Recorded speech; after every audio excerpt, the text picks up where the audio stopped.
Hi, I'm Feargal Gleeson with Brown Harris Stevens, and today I'm here to show you my new listing at 209 East 56th Street, Apartment 6H. Let's go take a look.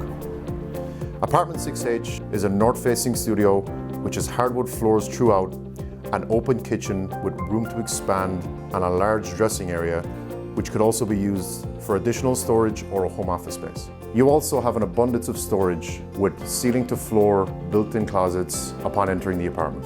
You also have a terrific renovated bathroom.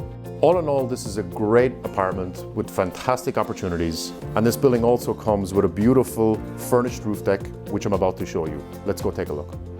The Sterling is a classic post-war co-op building here in Midtown East, built in the 1960s with over 100 units, and as you can see, this beautiful rooftop terrace. As you may know, a lot of New York City co-op buildings come with a lot of regulations. However, this building allows guarantors, it allows parents buying for children, it allows pied-à-terres, and it allows subletting after 2 years of ownership. The building is situated right in the center of Midtown East with some of the best shopping, the best entertainment, and the best dining the city has to offer. So there you have it. Thank you so much for joining me today to see my new exclusive listing here at the Sterling building in Midtown East, and I do hope to show you in person one day. Thank you.